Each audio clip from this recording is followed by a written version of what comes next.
Connell Harrison, a meticulous mechanical engineer from Kentucky, a man who believed in order, loyalty, and plans.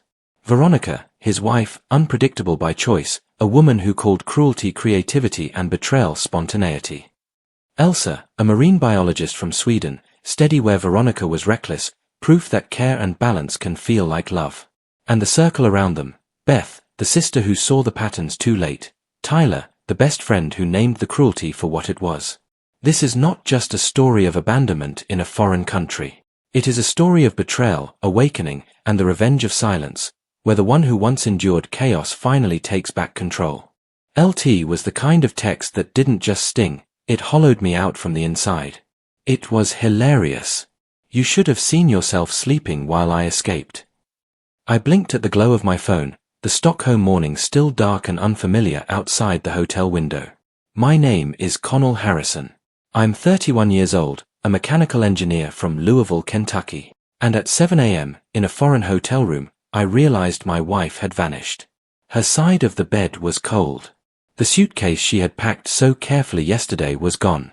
The bathroom counter was stripped bare, no curling iron, no perfume, not even the faint trace of her lipstick smudges on the sink.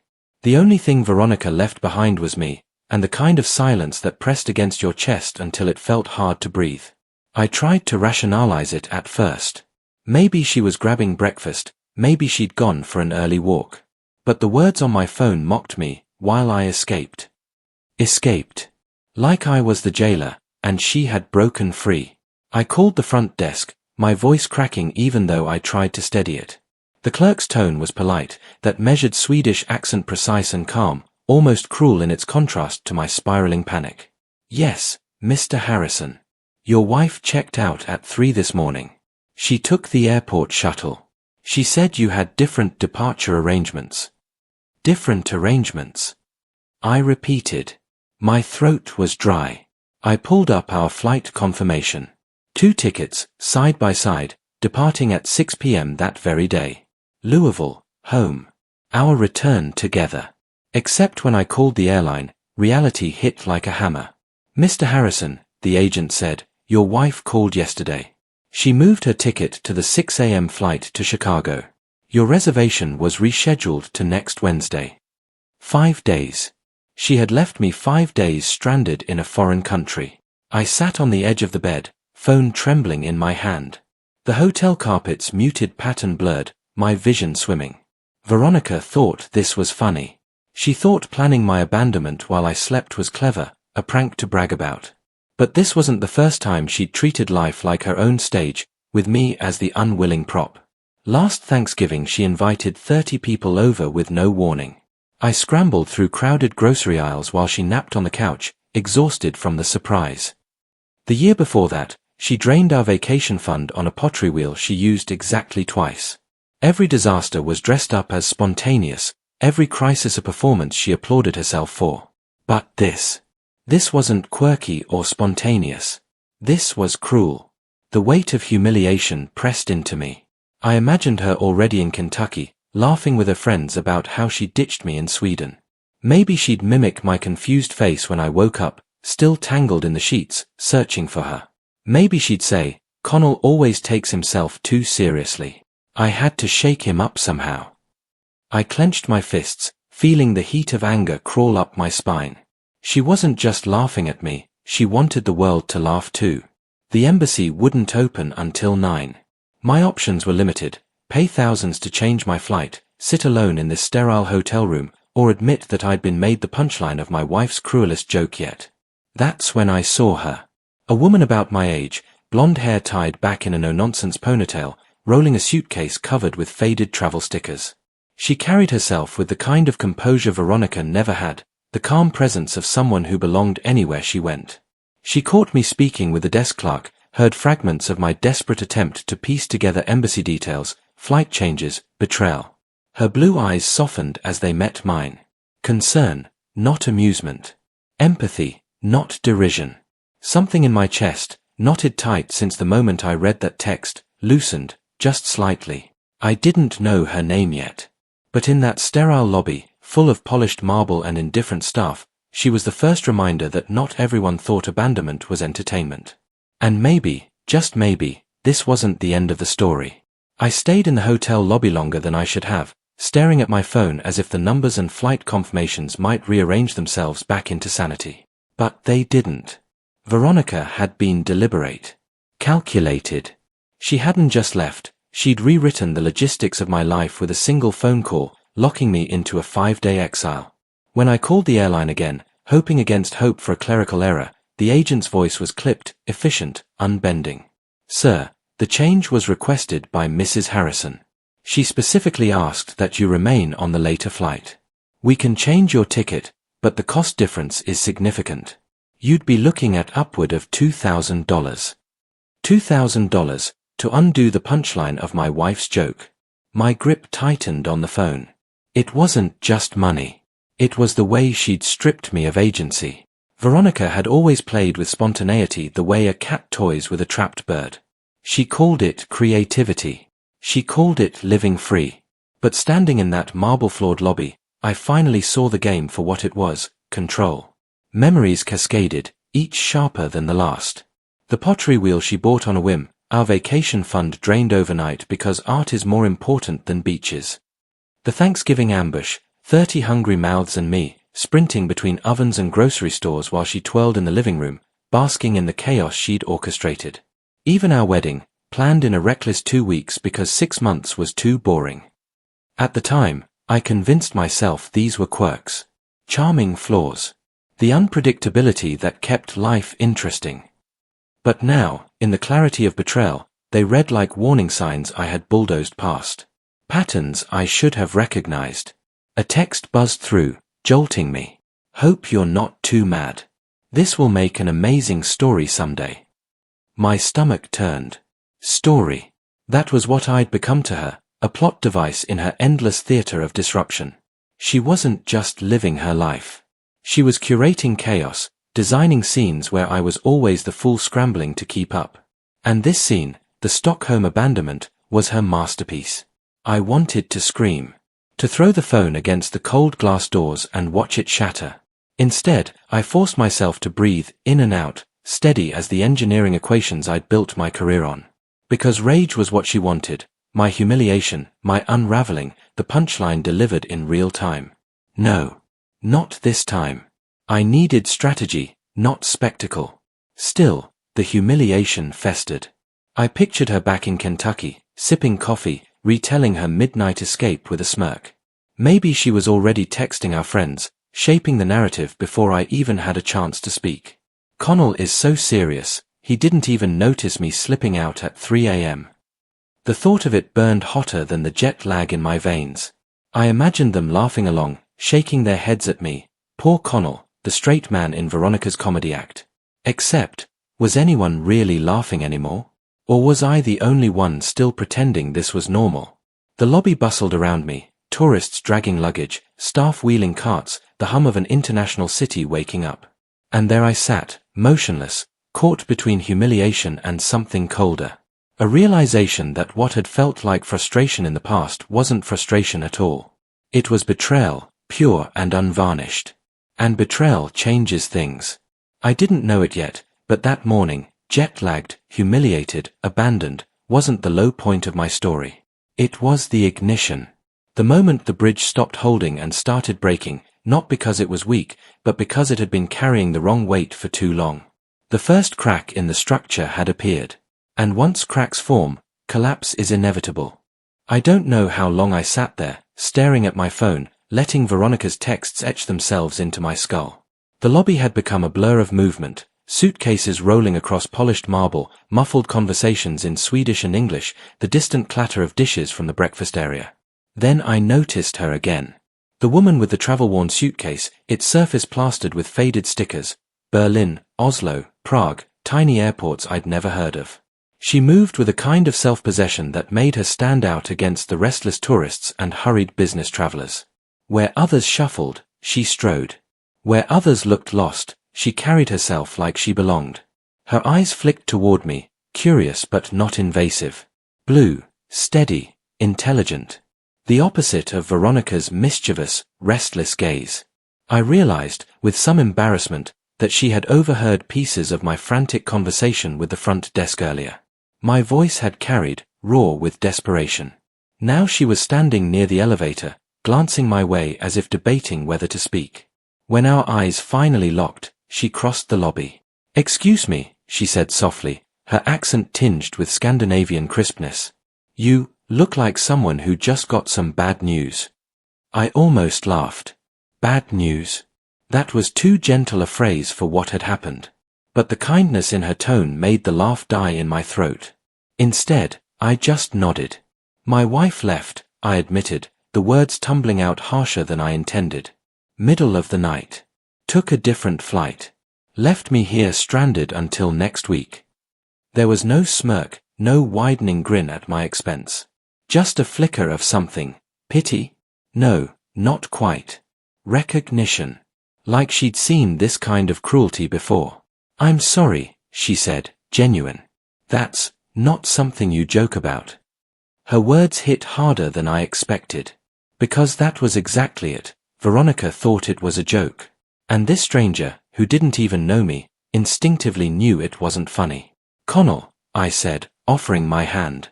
My voice cracked slightly, betraying how raw I was. She shook it, firm but warm. "Elsa." The name fit her, clean, unadorned, strong. For a moment we just stood there, two strangers with luggage at our feet, the world buzzing past us. I felt an odd calm seep into the chaos of my morning, like a single note cutting through static. She didn't press for details, didn't smother me with pity. She just existed beside me, solid and unshaken, while I tried to piece together the shards of my humiliation. And in that stillness, a thought formed, dangerous and sharp. Maybe this wasn't just an ending. Maybe it was the beginning of something else. Elsa didn't hover. She didn't drown me in sympathy or rush to fill the silence. She simply sat down across from me in the lobby lounge, resting her suitcase by her leg, as if she'd decided I shouldn't be alone in this moment. For the first time all morning, I could breathe. "Where will you go now?" she asked after a while, her voice calm, measured. The question was simple, but it landed heavy. Where would I go? My wife had dismantled my itinerary like it was a toy. My flight was gone, my plans ruined. I had no map forward. "I don't know," I admitted, rubbing at the tension knotting my temples. "She changed my flight. I can't leave for days unless I pay a small fortune." Elsa studied me for a long moment, then leaned back slightly, her gaze steady. "Then maybe that's not the worst thing." I frowned. Being abandoned in a foreign country isn't exactly ideal. Her lips curved, not into a smirk, but into something faint, almost wistful. "Or it's freedom you didn't know you had." The words caught me off guard. Freedom. I wanted to scoff, but the thought lodged itself in my chest. She wasn't wrong. Veronica's abandonment had ripped away my plans, my safety net. But it had also, whether I wanted it or not, unshackled me. Elsa must have seen the conflict in my expression, because she added, "Sometimes people leave us behind not because we're weak, but because they're afraid we'll realize how strong we are without them." It was a line that could have sounded rehearsed, even cliché, but from her it didn't. It sounded like lived truth. I swallowed, staring at the glass doors of the lobby.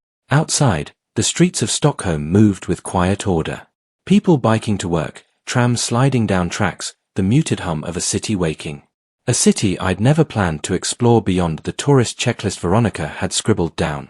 Now, maybe I could. "I don't even know where to start," I said, almost to myself.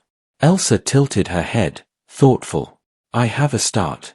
A ferry leaves for Djurgården in an hour. Museums, gardens, quiet places. Not a bad way to spend a day." I blinked at her. "Are you inviting me?"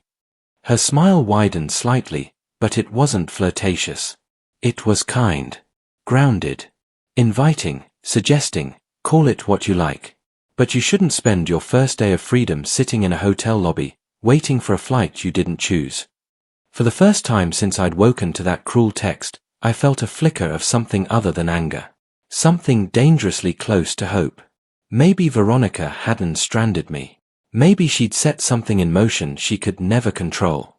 And maybe, just maybe, the joke was on her. While I sat in a Stockholm lobby, my humiliation still raw, Veronica was already shaping the narrative.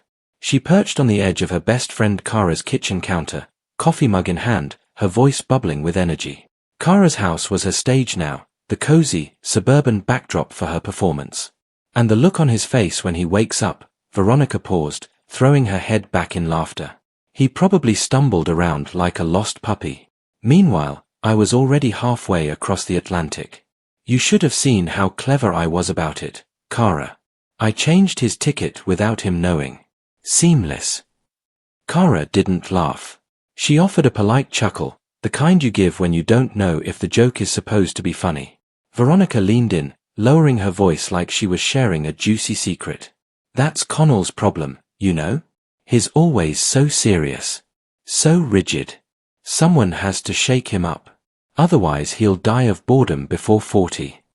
She sipped her coffee with a satisfied sigh, clearly pleased with her own storytelling. To her, it wasn't betrayal, it was entertainment. But Kara's eyes flickered with unease. She shifted the baby monitor in her lap, watching the sleeping infant on the tiny screen. Veronica, don't you think that's a little cruel? Leaving your husband in another country. Veronica waved the concern away, her bracelets clinking. Cruel? Please. It's memorable. He'll laugh about it eventually. Everyone will. People crave stories, Kara. Nobody remembers the boring trips. They remember the wild ones. But Kara wasn't nodding. She wasn't smiling. She was thinking about Connell, about his steady, reliable nature, the way he'd carried Veronica's chaos for years without complaint. And though she didn't say it aloud, she wondered how many more wild stories he could take before the man finally broke. Veronica, oblivious, swiped open her phone. She scrolled through texts, expecting more outrage from Connell, something she could twist into punchlines. But the screen was silent. Her smirk faltered for the briefest second. No new messages. No desperate calls. Strange. Connell always reacted. Always chased. Always played the straight man to her comic routine. But now, nothing. Veronica sipped her coffee again, forcing the smirk back. Maybe he was sulking. Maybe he was too humiliated to respond yet. Either way, she told herself, the silence would only make his eventual outrage funnier. Because in Veronica's mind, everything was a story. And she was always the star. What she didn't realize was that for the first time, she wasn't the one writing the script anymore. The ferry to Durgaden cut across the water, the city unfolding on both sides like a storybook I'd never taken the time to read. The air was sharp, carrying the salt of the sea and the faint hum of gulls overhead.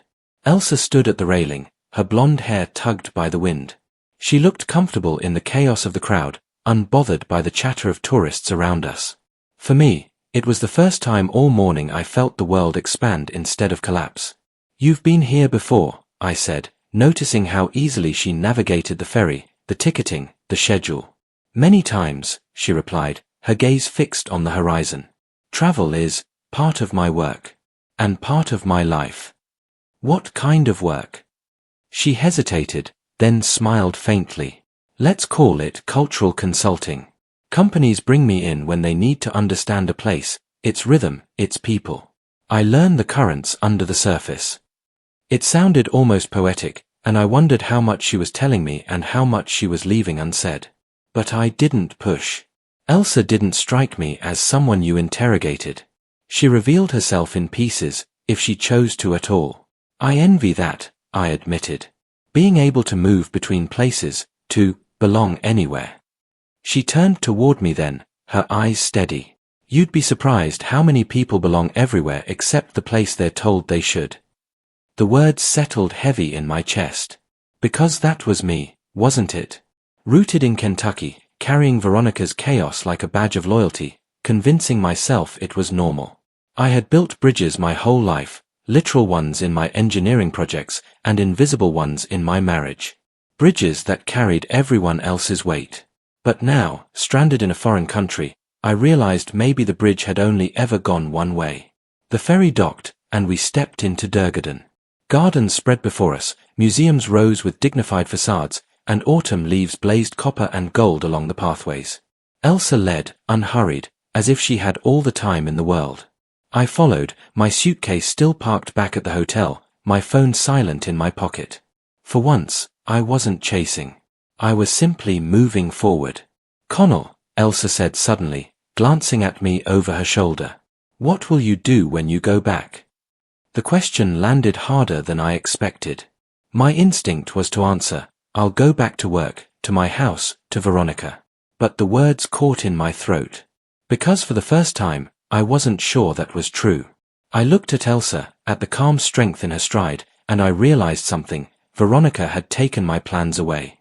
But maybe she'd also freed me to imagine a different kind of life, one that didn't revolve around being the punchline in someone else's story. I don't know yet, I admitted. But I think it won't be the same.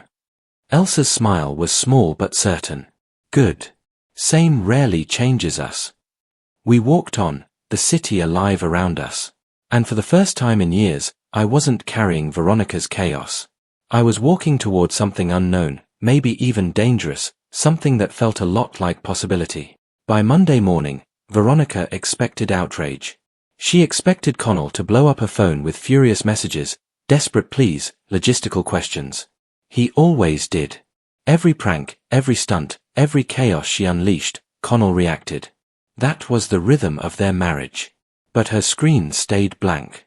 No calls. No texts. Not even a passive-aggressive email. At first, she spun it as proof he was sulking. Connell's pouting, she told Kara with a laugh. He thinks ignoring me will punish me. Give it a day, he'll crack. But Tuesday came. Still nothing. Veronica began pacing the kitchen at night, her bracelets clinking like nervous wind chimes. She scrolled through Connell's social media, but he hadn't posted. His work email had an out-of-office reply. Even his parents hadn't heard from him. She tried calling, first once, then 3 times, then 10. Each call went unanswered. The silence, once amusing, was turning suffocating. Kara noticed. Maybe you went too far this time, she said gently one afternoon. Veronica's laugh was brittle. Too far? Oh, please. Connell loves me. He always comes back. He needs me to keep life interesting. But the words didn't sound convincing, even to herself. By Wednesday, Veronica was sitting on her bed in her robe, phone clutched like a lifeline. She typed and deleted messages over and over. Are you okay?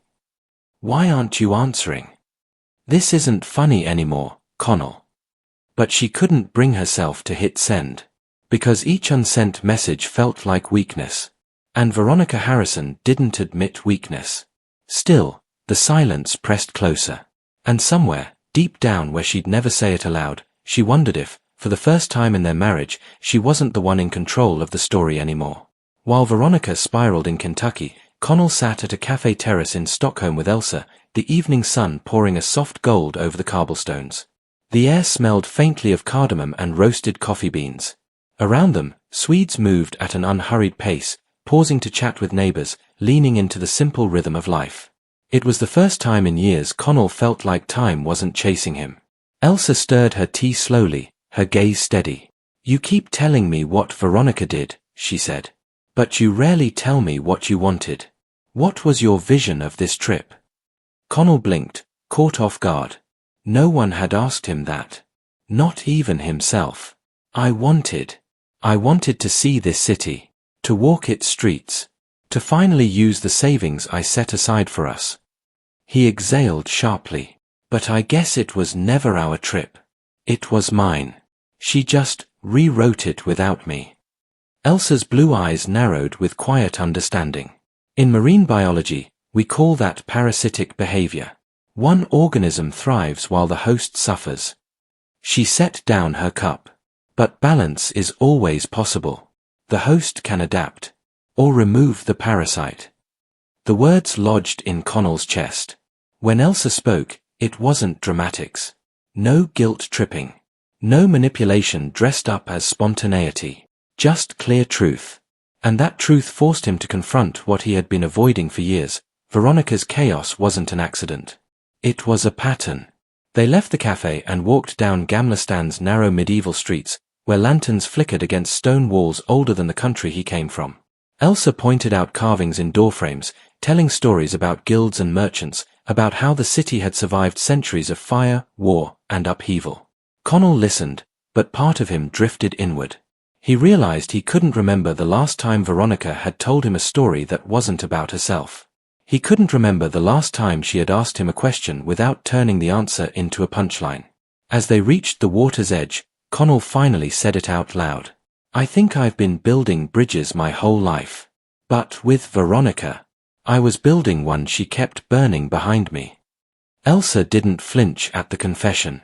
She simply placed her hand lightly on his arm and said, "Then maybe it's time you stopped rebuilding." The Stockholm twilight wrapped around them, and for the first time in years, Connell didn't feel like a man holding broken pieces together. He felt like a man deciding which pieces were worth saving. By Thursday, Veronica's silence was no longer a game she could frame as strategy. It was an infection spreading through her carefully constructed life. At the office, she caught two co-workers whispering near the copier. Their voices dropped when she walked past, but not fast enough. She caught her name. She caught Connell's. She caught the word Stockholm. Her chest tightened. They know. That evening, she cornered her friend Kara again. "You've been quiet all week. What's going on?" Kara shifted uncomfortably. "People are talking. Tyler's been telling everyone what happened." Veronica forced a laugh that came out sharp. "So what? He doesn't know the full story." Kara's eyes softened but didn't let her off the hook. "Veronica, listen to yourself. You left your husband alone in another country as a joke. Do you not see how that sounds?" The word stung, not because Kara was wrong, but because Kara had always been her safe audience, the one who laughed at the chaos, who defended her adventurous side. And now even Kara's voice carried the edge of judgment. That night, Veronica scrolled through Connell's old text threads until her eyes burned. Message after message of him asking about her day, reminding her of appointments, checking if she'd eaten. He'd been so steady, so constant. And now he was gone, emotionally, physically, socially. Her phone buzzed. For one dizzying second, she thought it was him. But it was her younger brother. "Mom told me what you did." His voice was hesitant. "What the hell were you thinking?" Veronica swallowed. It was a joke. His always so uptight. "I thought." "You thought wrong," he cut in, his tone heavier than she'd ever heard. "You've always pushed people, but this?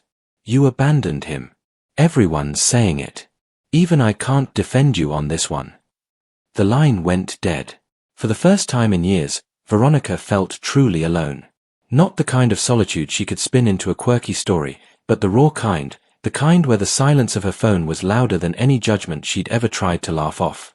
And underneath the silence, a terrifying thought pressed against her ribs. What if Connell wasn't sulking? What if he was done? While Veronica's world cracked back in Kentucky, Connell sat at a long oak table in a quiet Stockholm restaurant surrounded by laughter, clinking glasses, and the gentle hum of multiple languages. Elsa had invited him to dinner with her colleagues from the Arctic Shipping Conference. Connell had worried about fitting in. He wasn't a scientist, just a mechanical engineer from Kentucky. But from the moment he was introduced, the warmth of the group surprised him. Dr. Lindqvist, a marine pollution researcher, leaned forward. "So you design bridges? Tell me, how do you account for frost expansion in colder climates?" Connell blinked, then smiled. No one had asked him a genuine professional question in years. With Veronica, his work had been a prop, a background detail to her bigger, louder stories. But here, these strangers wanted to hear his perspective. "Steel reinforcement joints," he said, sketching a quick diagram on a napkin. "If the structure can absorb seasonal shifts without fracturing, it lasts decades longer." Dr. Anderson, a climatologist with a booming laugh, slapped the table. "That's fascinating. We've been looking at ice pressure on Arctic piers. You and I should talk." The conversation flowed. Some spoke in Swedish, then seamlessly switched to English so Connell wouldn't be left out. They didn't mock his accent. They didn't roll their eyes at his careful explanations. They listened.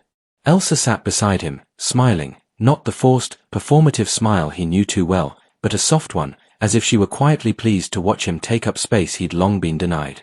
At dessert, Dr. Lindqvist asked gently, "And your wife? She didn't want to join us." Connell hesitated. The truth caught in his throat.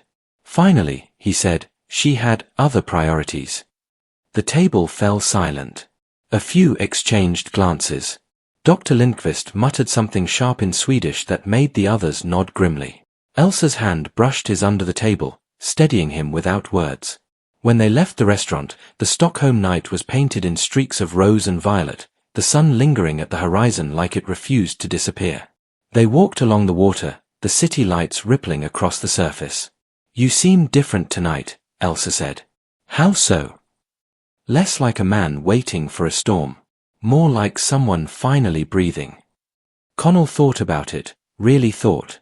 With Veronica, every dinner had been a performance, every outing a minefield. Here, with strangers across the world, he'd felt at home for the first time in years. And that realization settled into him like steel setting into concrete. By the second week, Veronica's silence was no longer something she could spin into mystery or control. It had become a weapon turned against her. The whispers at the office had grown into full conversations. A client meeting she was supposed to lead got reassigned without explanation. When she confronted her project manager, he shifted uncomfortably. "We thought it best someone else handle it. There have been concerns." Concerns. The word rang in her ears like a verdict. At happy hour, she overheard colleagues trading half-sympathetic, half-scandalized remarks. Left him in Sweden. As a prank, apparently. That's not quirky. That's unhinged. Even her own mother, who had once defended Veronica's impulsive streak as artistic temperament, called late one night. "Sweetheart, I don't understand you anymore. Connell was a good man. He grounded you. Why would you humiliate him like that?" Veronica snapped. "It was supposed to be funny. He takes life so seriously. I was trying to make him loosen up." But the words felt thin, even to her. The next morning, she showed up at Kara's door, unannounced, eyes red from a night without sleep. "You've heard from him, haven't you?" she demanded. Kara hesitated before shaking her head. "No. And Veronica, you should know something. Tyler's been telling people not just what happened in Stockholm, but everything. The pottery wheel. Thanksgiving. The funeral. He says Connell was always cleaning up after you." Veronica's throat tightened. "That's not true. They loved my ideas. They admired my spontaneity." Kara's silence was louder than any words. For the first time, Veronica felt her carefully cultivated identity, the spontaneous, adventurous wife, the woman who made life exciting, slipping from her grasp. What was left in its place was something darker, the woman who abandoned her husband at 3 a.m. in a foreign country. And the worst part wasn't the gossip. It was the growing fear crawling up her spine, fear that Connell wasn't just punishing her with silence. Fear that he was rewriting the story without her. Connell hadn't intended for anything to happen with Elsa. She was kind, steady, practical, so unlike Veronica's wildfire energy. At first, she was just a guide, then a confidant, then a friend. But somewhere between late-night coffees and shared silences, the space between them had begun to change. On a Friday evening, after another long day at the conference, Elsa invited him back to her apartment. It was small but warm, books stacked neatly, framed photographs of snowy forests, the faint scent of cardamom tea lingering in the air. They sat on the couch, shoulders close but not touching, as she asked about Kentucky, about his family, about the version of himself he'd left behind. "Do you miss her?" she asked softly. Connell stared at his hands. "I miss who I thought she was. Or maybe, I miss the man I thought I was with her." Elsa didn't rush to fill the silence. She let it hang there, calm and unthreatening. That alone felt like a gift. "Finally," she said, "you carry yourself like someone who has always had to prove his worth. But tonight at dinner, when you spoke about your work, your eyes lit up. That was you, not the shadow of her." The words cut deeper than she could know. Connell's throat tightened. 4 years, he had been Veronica's backdrop, her straight man, her anchor. He had forgotten what it was like to simply exist without apology. Elsa reached out, gently resting her hand over his. He didn't pull away. For a long moment, neither moved. The city outside hummed softly through the window. And then, almost without thinking, Connell leaned forward. The kiss wasn't desperate or wild. It was quiet. Measured. Like two people stepping carefully over a line they both knew could never be uncrossed. When they finally pulled back, Elsa searched his face. "Are you sure?" Connell exhaled, the weight of years pressing down on him. For the first time in a long time, yes. Outside, the northern sky refused to go dark, as if even the night wanted to witness his rebirth. Veronica had always thought of herself as resilient, untouchable even. The kind of woman who could turn every stumble into a story. But now every silence felt like an accusation, every glance a reminder that she no longer controlled the narrative. She tried texting Connell again. "Come on, babe. Enough games. Call me." No response. She tried humor next. "Hope you're not still mad. Guess I owe you Swedish pancakes." Still nothing. The longer the silence stretched, the more it gnawed at her. She imagined him sitting in some cafe in Stockholm, sipping coffee, telling strangers his version of events, painting her as cruel, careless, a monster. That thought drove her to the airport website one night at 2 a.m. She hovered over flights to Stockholm, her credit card in hand. Her pulse raced. She pictured herself walking into a cafe, dramatic and tearful, collapsing into his arms as he forgave her in front of everyone. But another image crept in uninvited, Connell turning, eyes cold, telling her to leave. She slammed the laptop shut. Instead, she turned to control the only thing left, his absence. She began dropping little comments to co-workers, neighbors, anyone who asked. "Oh, Connell's still abroad. Work stuff. He's in demand, you know how engineers are." She laughed too loudly, too quickly, forcing normalcy into her voice. But the cracks showed. At the grocery store, she overheard a woman whisper, "Didn't her husband leave her? My cousin said so." Her heart pounded. The story was slipping from her grip. Tyler's version. Kara's silence. Connell's refusal. They were all conspiring against her. That night, she stood in front of the bathroom mirror, gripping the sink so hard her knuckles whitened.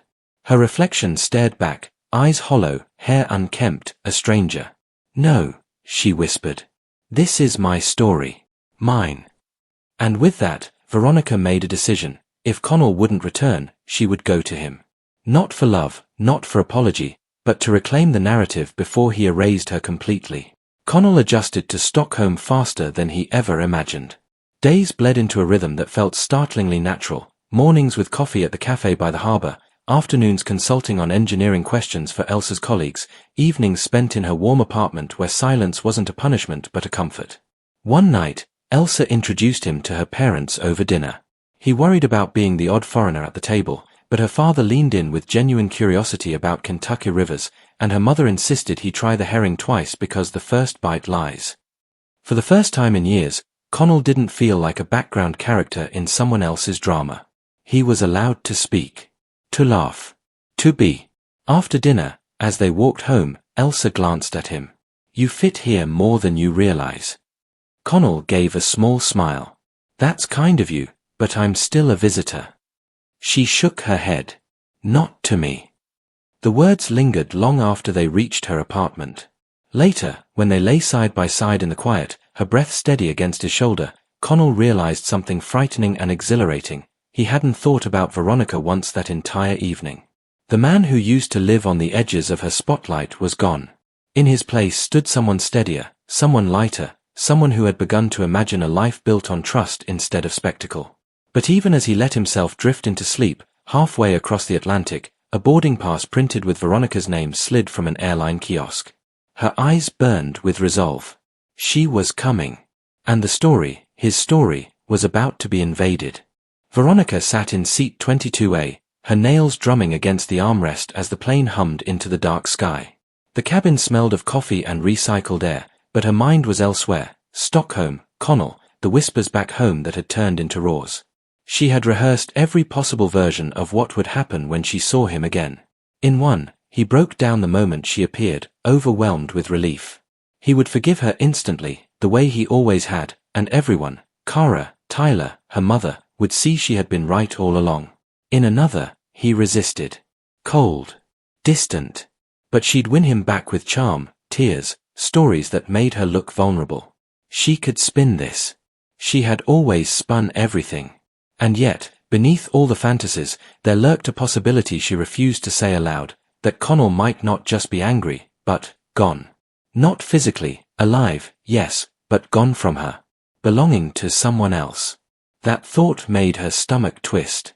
Halfway across the ocean, turbulence rattled the plane. Veronica clutched the armrest, heart pounding, whispering under her breath, "He's mine. He's always been mine." The older woman in the next seat gave her a cautious look. First time flying. Veronica snapped her head around, forcing a brittle smile. No. First time taking back what's mine. The woman blinked, unsettled, and turned away. Veronica stared out the window, the endless black Atlantic beneath her, and made herself a promise. She would not let Connell define the story without her. No matter what, or who, she had to face. The city glowed under soft autumn dusk, the kind that stretched the day long past its welcome. Connell and Elsa sat at a small table outside her favorite cafe, wrapped in blankets the staff provided for the chill. The air smelled of cinnamon buns and wood smoke. Elsa tilted her head, studying him. "You look lighter. Like something's been lifted." Connell smiled faintly, stirring his coffee. "I feel like I've stepped out of a shadow. For years, I thought being quiet made me weak. But here, silence feels like strength." She reached across the table, brushing her fingers over his. "It's not silence when it's chosen. It's peace." Her words settled deep inside him. For the first time in his adult life, he wasn't bracing for the next explosion, the next stunt, the next humiliation. He was present. Breathing. Living. As they walked back along the water, Elsa slipped her arm through his. Couples strolled past them, the sound of laughter echoing faintly from the street musicians near the square. Connell thought of home, of Kentucky, of his mother asking about Veronica, of the pity in his brother's voice when he explained the silence. He realized he no longer felt the same ache. That chapter wasn't home anymore. This was. Later, in Elsa's apartment, he unpacked the groceries they'd picked up: rye bread, smoked salmon, lingonberry jam. Elsa hummed as she brewed tea. It felt ordinary. Beautifully ordinary. And yet, miles away, Veronica's plane wheels screeched onto the Stockholm runway. She pressed her forehead against the glass, a sharp smile tugging at her lips. "Found you," she whispered. The calm would not last. The moment Veronica stepped off the plane, a sharp wind cut through her coat. Stockholm felt clean, too clean, like a stage waiting for her entrance. She gripped her suitcase handle with white knuckles, her eyes darting across the terminal. Connell had to be here somewhere. He couldn't vanish. He wasn't clever enough for that. She began her search the way she always did, with performance. At the information desk, she turned on her brightest smile. "Hi, my husband's here for a conference. American. Tall, dark hair, polite to a fault. Where do those groups usually stay?" The attendant hesitated but offered a list of hotels near the conference center. Veronica scribbled them down, her heart pounding with triumph. "See. Easy. He can't hide from me." Hours later, after dragging her luggage through cobbled streets, Veronica realized something chilling. Connell wasn't at any of the listed hotels. No reservation. No trace. Back in her room at a budget inn, she spread out her notebook, scribbling theories like a detective unraveling a crime. Conference friends. Woman. Still angry. Hiding? The word woman circled itself again and again until the page tore under her pen. Her jaw clenched. If Connell thought he could replace her, erase her, he was wrong. She had built their story. She had sacrificed her shine for his stability. She would not let some Scandinavian stranger rewrite what belonged to her. The next morning, she wandered near the conference center. She spotted groups of academics and engineers trickling out, laughing, chatting in mixed accents. She scanned every face, her pulse racing, until... there. Across the street. Connell. Standing beside a blonde woman, their shoulders brushing as they spoke. He looked lighter. Happier. Like a man who had never known her. Veronica's nails bit into her palms. So it's true, she thought. He thinks he's free. And just like that, the hunt sharpened into something darker. Veronica didn't lunge across the street, not yet. That would be too easy. Too loud. She'd learned long ago that the best stories unfolded slowly, the tension stretched until the audience could hardly breathe. So she watched.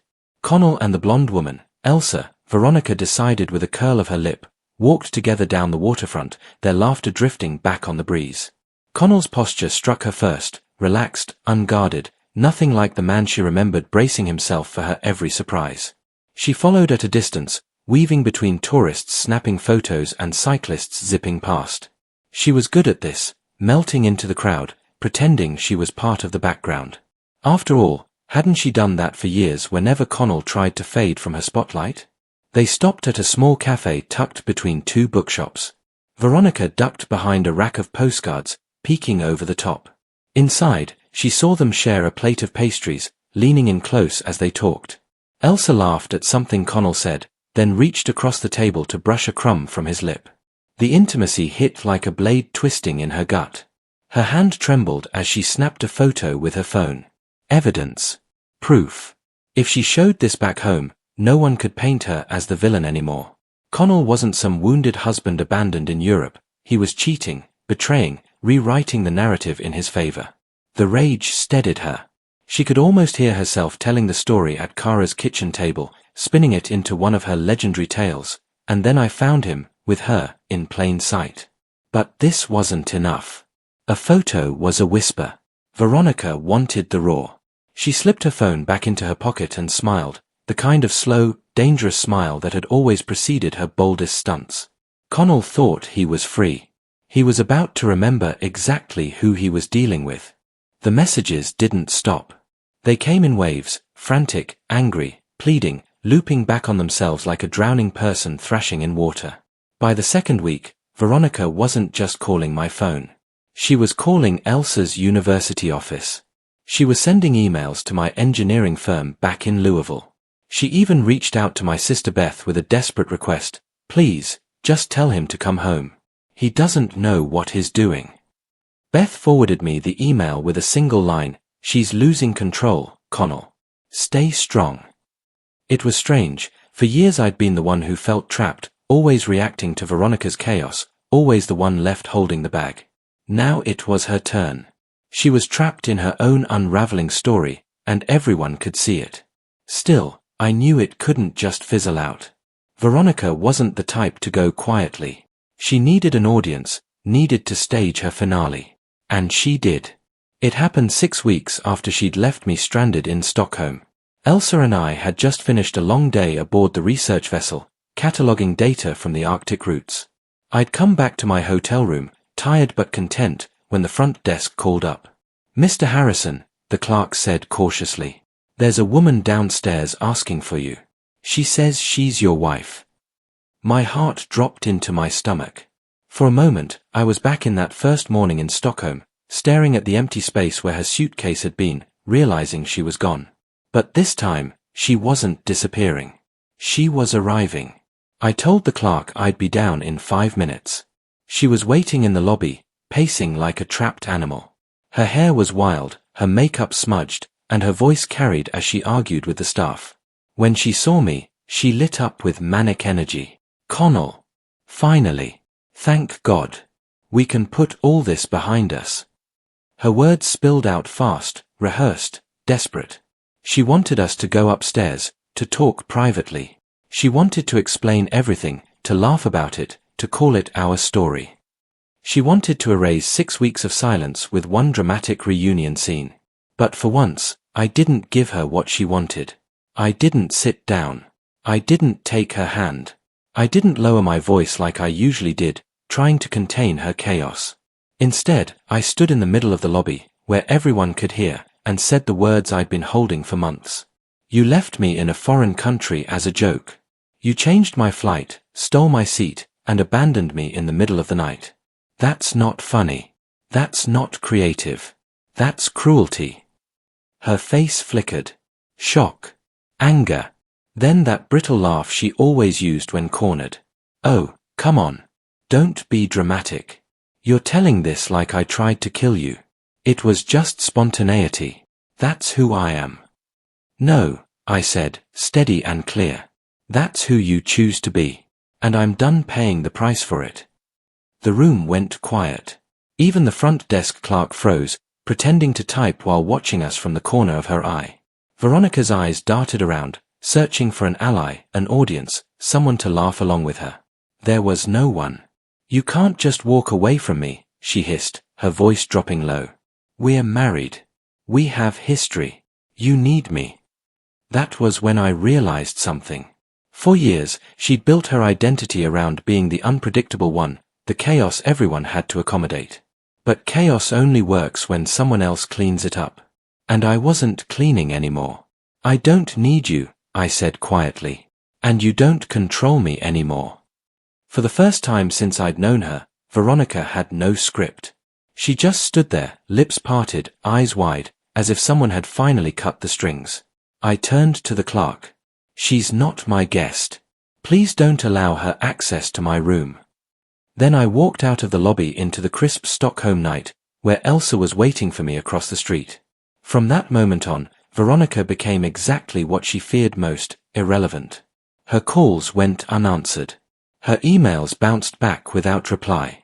Her story, the one she thought she was writing at my expense, collapsed without an audience. 6 months later, I signed the divorce papers with a steady hand.